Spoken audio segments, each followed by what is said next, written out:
Everybody, welcome back to my top 50 games of all time. We are in the top 10, and today we're going to have Tim do his top 10 along with us, though we know my top 10 will be much better games. And with that, let's move on to number 10. Number 10. My number 10 is Habitats. Habitats is a tile placement game where your goal is to build the best wildlife park, scoring different animals based on the tiles that are around them.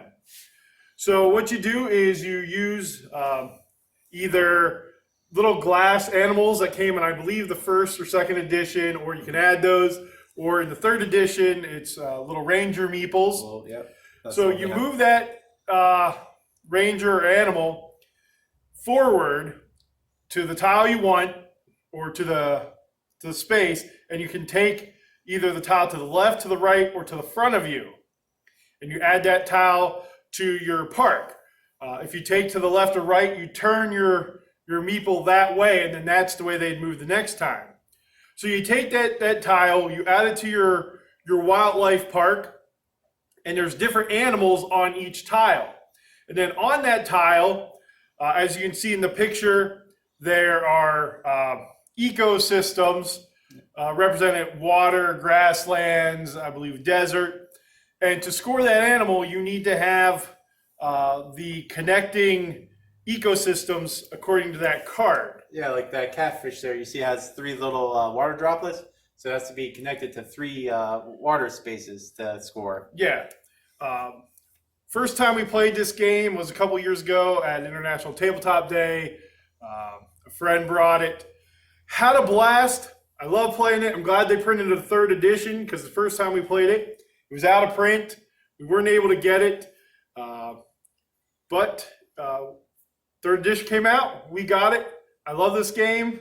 Yeah, You enjoy it. it's a fun game, as you can see on the screen here. You know, it has other things besides animals. It has a park outpost, like right behind my brother, where it tells you what animals will score in that area. It has a fun little 3-round mechanic, so you're always in the game until the very last round, it seems like. So yeah, Habitats is a good choice for number 10, I think. Yep, so that's my number 10, Habitats. All right, and for my number 10, it is not a deck of bicycle playing cards, but unfortunately, there's really no good cover for my number 10. My number 10 is the game Hearts, the card game where it's the most basic of trick-taking games, I would say. Hearts is a simple game. You can find it loaded on every computer out there. As the name suggests, hearts are bad. Those are points, and so is the Black Queen that has more points. This game made it to my top 10, not so much for how great the game is, but for the memories it has for me. I played this game every day in high school, every morning with a group of friends. So of all the games I played, I probably played Hearts more than any. I probably played more than 1,000 games of Hearts. So Hearts is a great trick-taking game, really simple and fun for me. Yeah, I've played a lot of Hearts over my lifetime too, but basically on the computer. It's one of those old games that almost everybody knows, and it's very enjoyable. And I still play it every now and then on the computer. So that's a good number 10 choice for you. Number 9. My number 9 is Castle Panic. Castle Panic is a great cooperative game. It's one of the earliest games we played at our local game store. We have a couple of promotions from it from International Tabletop Day. It's a real fun game. It's a game that you can draw people into playing if they're not a real big gamer, because you don't really take hold of the game yourself. You pass cards back and forth. You work as a team to have your goal met. Castle Panic is a really simple game that's broken up into sections where out of the woods come orcs and goblins and whatnot trying to destroy your castle. Really simple concept. You go around, you try to destroy them with your archers, your swordmen. So Castle Panic is a great game for that. I have very fond memories playing this game thinking we weren't going to win, because you're normally left with one castle standing, but somehow we always pull it out. Yeah, the first time we ever played this game was at our very first International Tabletop Day. I believe this is actually the first hobby game we played. Probably. There. And it wasn't enjoyable. I like when, it gets down to they're in the castle and moving around, destroying it. You're trying to just stop that. It is a lot of fun. We have some friends that are very into this game. And like Tim said, lots of good memories playing it. So that's a good choice. I mean, I know Fireside Games, the one who makes is looking to launch a Kickstarter for a deluxe version. They originally did, but demand was so high they wanted more added, so they canceled it and are going to work on some more to make it even better. It might be one that I suggested in a monthly melt later down the road when it comes back. So your number 9? My number 9 was Castle Panic. All right. My number 9 is a tiny micro game, Sprawlopolis. It's only 18 cards, and the replayability on this game is amazing because every game will change based on what the scoring cards come up with. So it could be having to build the longest road or scoring longest roads, different districts, and you can overlap cards to get those districts or roads, as you see. It's just a great little game. I've played this game so much since it's come out. I never thought I'd like a micro game. But yeah, you're just using the deck, except for 3 cards, which are your scoring cards, and they're printed on the back. So it's hard to explain. You almost have to play it. But as you can see here are the 3 scoring options for that game that they're playing. And the choices as the game winds down become tougher and tougher. Because sometimes you've got to decide, am I going to score this? Am I going to score that? Do I got to cover up something I've done to get more points because of this scoring card here? I've just enjoyed it. Definitely check it out. It is a solo game, which I never thought I'd be into solo gaming, but this year I've started to mess around with some of that. Yeah, I know this game from Button Shy is one of their most popular games. It has the most expansions for one of their wallet games, which is saying something because it's hard to have expansions for a wallet game. Then it becomes a purse game. Yeah. I think it's got like 6 expansions now. They said all of them are pretty fun. It adds more cards, of course, and more scoring opportunities. It is a good solo game. It's a game to take with you if you go into like a meeting or something and you know you're going to be the first one there waiting 30 minutes. This game can be knocked down probably 10.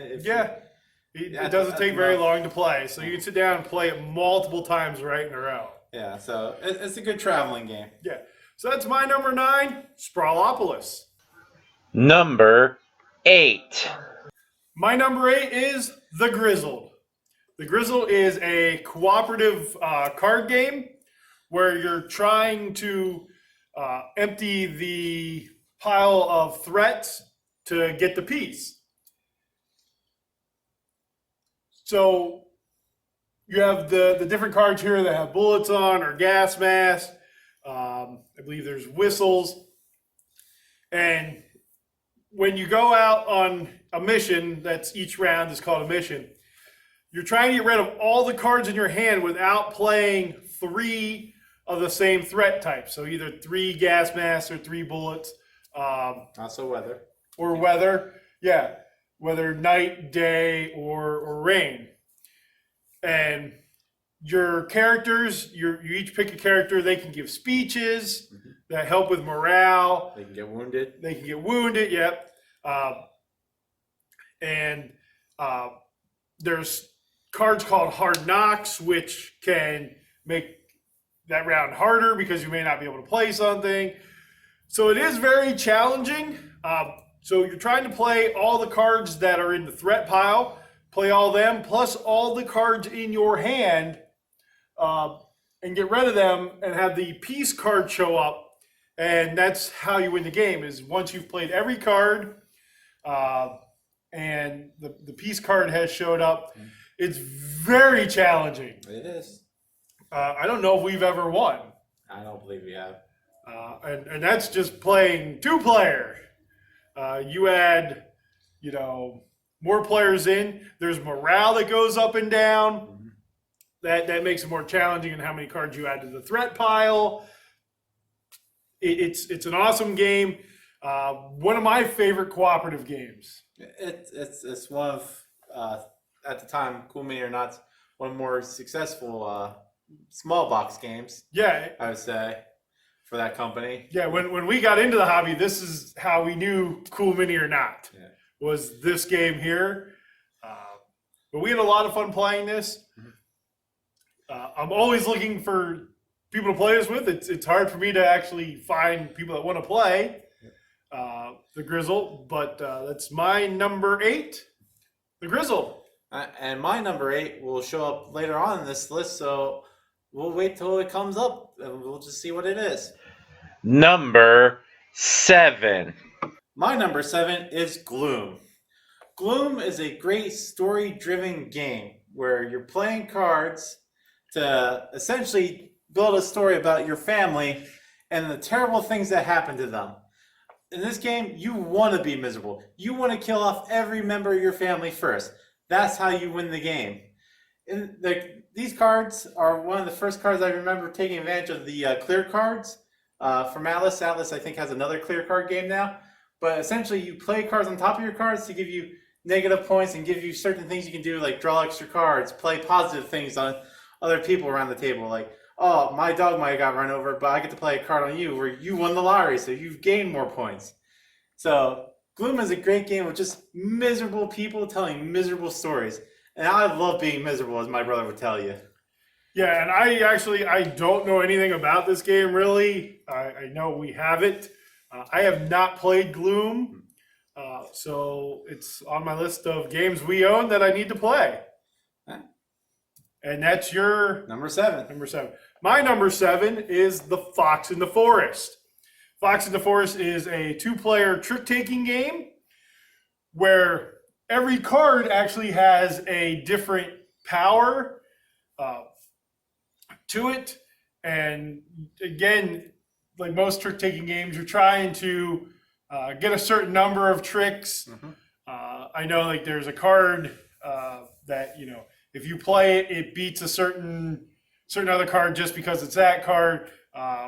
That the power that it has, like the 5 here. When you play this, draw 1 card, didn't discard any 1 card to the bottom of the deck, face down. So it's very challenging and a lot of fun at the same time, because as you're playing, it's just not straight trick taking. Yeah. You can really use those special powers to your advantage to hurt your opponent. Artwork on it's gorgeous. And again, I've really enjoyed this game. I like 2-player games a lot, mainly because there's just the 2 of us to play games. Yeah, I know this game did really good for Renegade Games. They're such a popular travel game that who are the people that make the nice inserts? Game trays? No, the other people. Not Meeple Realty. I can't remember, but there's a company out there that actually made a travel version of this game because people used to take it around so well that actually holds other cards and all of the scoring. Which I never thought of this game as a travel game, but it makes sense because a lot like my number 10 Hearts, it literally is just a deck of cards. Yeah. So, but it's like Hearts, but just for 2 people. But yeah, I think it's a good number 7. We played it a couple times. First time we played it, I think, was at a convention. Yes. Was that PAX, I think? PAX Unplugged. That's the first time we got to play it. And, they called us up to the standing table, and we played a whole game just standing there. That's how quick it was. But that's my number 7, The Fox in the Forest. Number 6. My number 6 is Guillotine. Guillotine is a card game where you are moving nobles in the line, basically to be executed. You have 2 decks. You have a nobles deck and you have a action deck. And you're using those action cards to move the nobles forwards and backwards in the line, because you are the one collecting that first card closest to the guillotine. And you want to put good cards there, cards that are worth more points. You want to move bad cards away from there to set them up that your opponent gets it. I really enjoy this game. It's a two-player game. Again, I seem to like a lot of two-player games. We always have fun when we play this. Yep. There are some cards that score really well if you can maneuver other cards that you get to pair, like the king and the queen. I believe it's like lords or palace guards. I think it's palace guards. The more you have them, the more points you get. So I really just like the card play and the maneuvering of the cards. Yep. This is a really simple card game where you're not maneuvering for your turn, you're maneuvering for your opponent's turn. Yeah, you really want to set up the bad cards for your opponent, or set up a card for you, maybe that's 5 or 6 movements down the line that they can't mess with. So it is very strategic. There's a lot of planning in each card play, and that is my number 6, Guillotine. And my number 6 is Santorini. Santorini is a fun abstract strategy game by Roxley Game. I really enjoy abstract games. They're probably my list of favorite types of games is abstract strategy. I like this one because, as you can see around the board here, there is a ton of cards. Those are different gods that each player chooses a god and gives them certain powers to make every game unique. The goal in Santorini is to get your workers to build to the top of a building and then stand on top of it. As you can see, the buildings are all white with white domes. That's based off the island of Santorini, actually. So I like the theming. I like how many different powers there are. And it's just a good abstract game. Yeah, abstract strategy is not my game category. I don't believe I've ever won when we played this. I'm just not good at it. It is a very good-looking game. Very simple with the white and blue based on the actual buildings there. And the god powers do add a very unique portion of the game with the different strategies that they give you and powers that they let you use. I think this is one of those games I also like the app as much as I like the physical game. Mainly because I can set the AI to extremely hard and I lose in like 2 turns and I go, how did I do this? Kind of thing. Yeah, I mean, as much as I've never beaten you, whenever you play your one friend, you were never able to beat him. Nope. So it is fun, but again, abstract strategy is not for me. You love abstract strategy. We'll see that later for you. Yep. And that was my number 6, was Santorini. Number 5. My number 5 is Hero Realms. Hero Realms is from the makers of Star Realms, White Wizard game. It plays roughly the same. It's got the mechanic of all deck builders where you're buying cards off the line, except this one has a nice fantasy theme. The thing I like about this deck builder over most is that at the end where you're counting up your score to see who has the most coin, who has the most power tokens. This one's health based. So once you kill somebody, you know they didn't win. They could have more money than you, more power than you, but if they die, they don't win, which is a really nice thing I think most deck builders should take into an idea. Yeah, I love deck builders. They're probably my number 1 mechanic, but I have not played Hero Realms. Even though we own it. Well, I guess I played it one time when we first got it.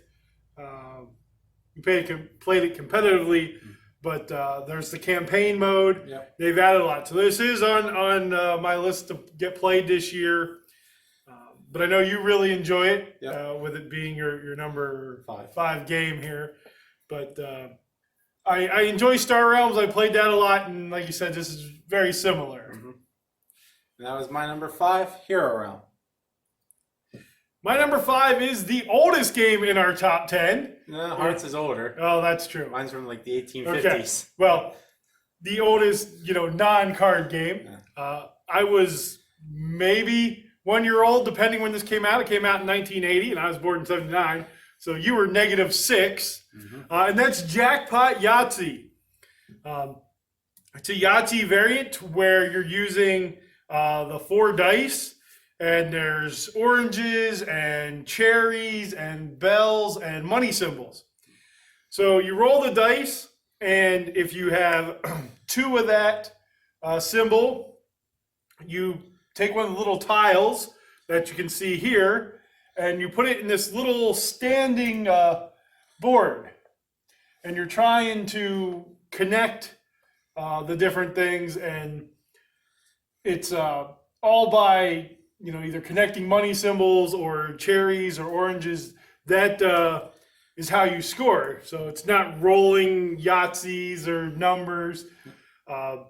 So it is very strategic, more so than Yahtzee, because when you get one of the little tokens to slide in there, you need to know where you're going to place it, because you may not be able to roll that again. And do you want to block a spot from you being able to put something you need into that?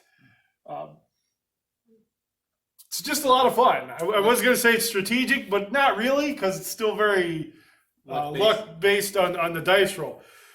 But I was surprised. Our parents aren't into Board games. Gaming really at all, except for they played a lot of gin with us when we were younger. But we took this up to their house last year, and they actually sat down and played it with us, and they enjoyed it. Yep, very simple rules, very minimalistic. It's a good choice for your number 5. Yeah, I would say if you like Yahtzee at all, definitely try to find a copy of Jackpot Yahtzee, and that's my number 5, Jackpot Yahtzee. Number 4. My number 4 is Pylos. Pylos, a lot like my number 6 game, Santorini, is an abstract strategy game with the same main concept of you want to be on the very top. In this case, you're building a pyramid out of these balls. In it, there we go. In this game, you have one player playing the dark ones and one player playing the light ones. And you go back and forth, placing on the board, and then you slowly work your way up until you reach the top. Unlike Santorini, there is no powers. It's just you placing and the next person placing. There is one rule to the game. If you make a square on any level, you get to take one of your balls back. That way you always have an extra one, which is a really useful thing, because once the other person runs out, essentially you just build your way to the top. That was my number 4 game, Pylos. And I can tell you, this game isn't even in my top 250. I am not a fan of this game. I have played it. I'm absolutely terrible. It frustrates me. It's a great game. But I have played it with him because I know he enjoys it. And I think he enjoys how much it frustrates me. It's my top abstract strategy game. Yeah. So, but if it, makes his day frustrating me to the point where I just don't want to flip the table, I want to toss the table out the window, because, like you said, you can get balls back. I can't ever get that to happen. So it's fun for Tim, frustrating for me. Yep. So that was my number 4, Pylos. And Doug's number 4 was my number 8, which we skipped on the list because he'll talk about it now. And my number 4 is Sagrada. Sagrada is a dice placement game where you're taking the number of dice plus 1, so the number of players plus 1 in dice, rolling them, and then you either on your board here, there will be number placement rules or color placement rules, and you're trying to fill your board, and there's different agendas and goals. You have a hidden goal. There has been 1 expansion, 2 expansions now, I believe. Yep, third one's coming out this year. Just a lot of fun. We've played this one so many times, and just look at that. That is a beautiful game when you get all those colored dice out there. And we have a friend who, she plays with the hardest promotional card that they've come out with, and she does pretty well with it. I haven't been able to play with that. We don't have that promotional card. But I will play this anytime it's pulled out. I love this game. You enjoy it? Yep. This is one where if you have the app version of this game. It's very interesting because they do have translucent dice with this game. In the app version, they actually make them look like glass dice, and then when you roll, it sounds like glass hitting glass, which is a little unnerving because you're like, these are gonna break kind of sound, but it really helps the feel. Yeah. And the first time we played this was at Gen Con a couple years ago. And from that moment on, loved it. And again, we have this, we pulled it out with numerous people who haven't played board games, and they've enjoyed it. Oh yeah, it's a real simple game to get into. And that's my number 4, Sagrada. Number 3. My number 3 is Birds of a Feather. Birds of a Feather is a little card game where you are bird watching. And what you do is you deal out 4 hands, use the entire deck, deal out 4 hands. In the 2-player game, you have 2 dummy hands. And you play a card. It would be wetlands, mountains, desert, and woodlands. Ocean. There's 5. An ocean. And then there's different number of wings. There's a single wing, a double wing, there's eggs. And what you're trying to do is collect a number of those types of cards. Yeah, the more you see in that location, the higher score. Yeah, so the more ocean, so you're trying to get like an ocean single wing, an ocean double wing, an ocean full wing, and an ocean egg. Predator bird. And predator. And the way you do that is you'll play a card. So the first round, you're not scoring anything. No. Or sorry, I lied. You are scoring. So if you play a desert card and somebody else would play a desert card, you score that. Yep, because you're at the desert. Because then you're looking at their bird in the desert, because that's your location. Then those cards go to the center, as you see here. Now, the center cards are now also in play.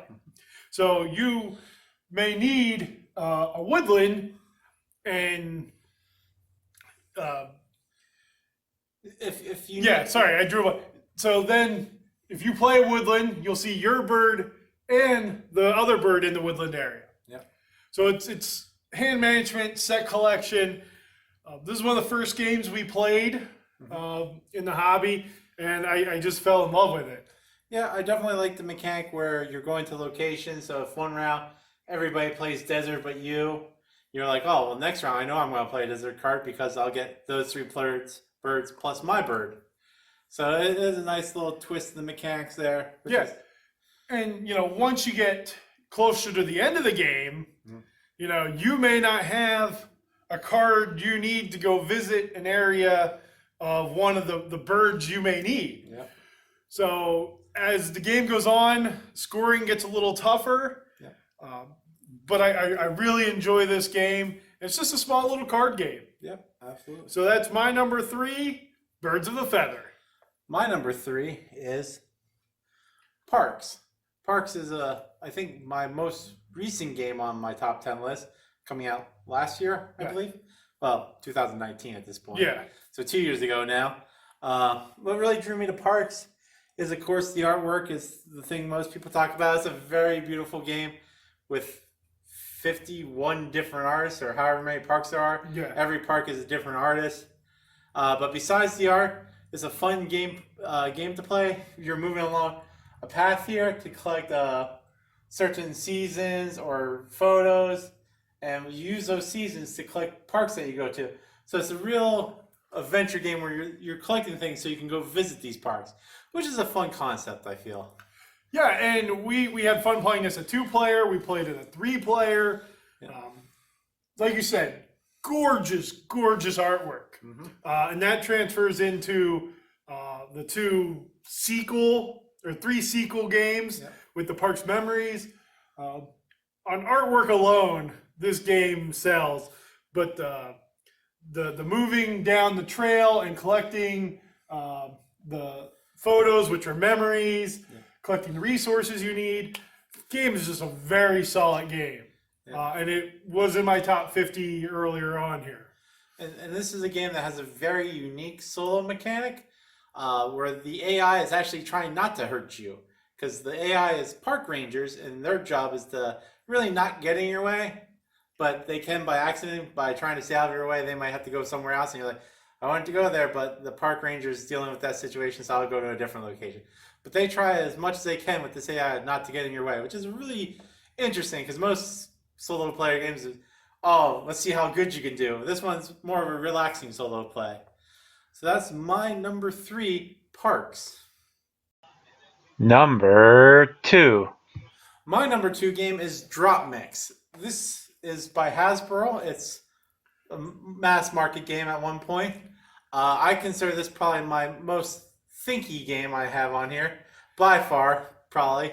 Because in this game, it actually involves technology, where it comes with this board and sets of cards, and in these cards has a little computer reader, I would say. I don't know. It's magic to me. Yeah, I thought you just said this game's complete magic. This game is magic. I can't explain it. I'm sure it has a simple solution, but you place these cards on the board, and you have to have a phone or iPad to hook up to the board, and it plays like a 10-second loop from the song on the card over and over again. As you play cards, it combines that loop with another loop, and combines that loop with another loop. And I watched this game being made through Twitter, through the company who makes Rock Band, the game. They said they took a couple years to figure out how to make these cards actually switch keys when you play them. So the dominant key would be your bass line, so everything sounds right, which I thought was a really nice touch that I would have never thought of when producing this. I just had everything in a different key and just be a jumbled mess. No, the game portion of this is okay. You know, it is fun.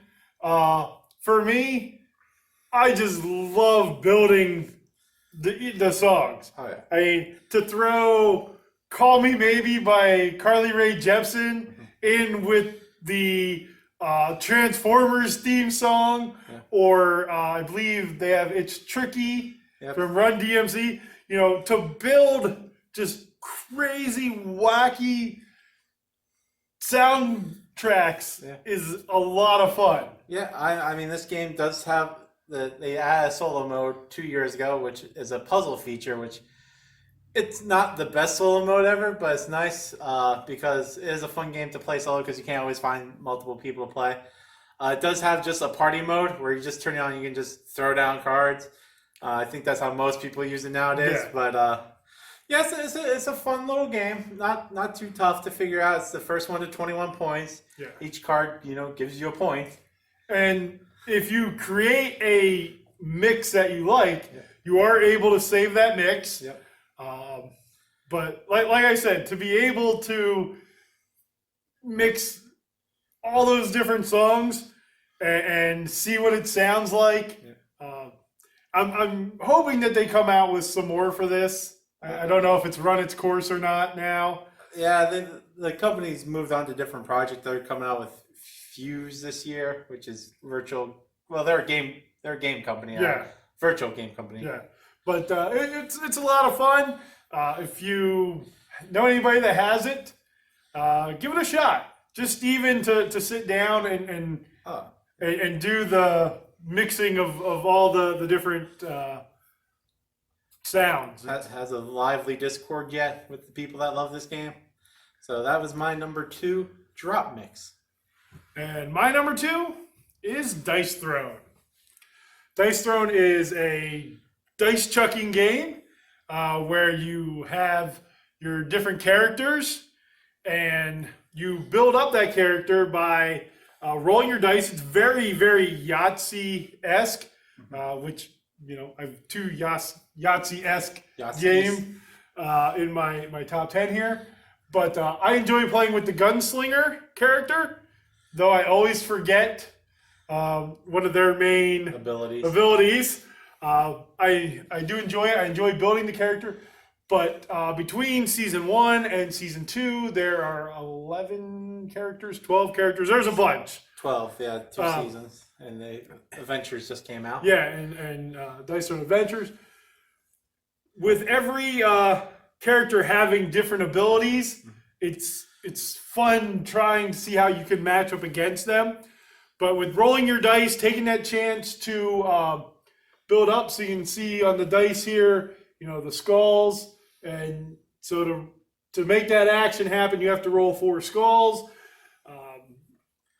Man, it's a lot of fun. Yep.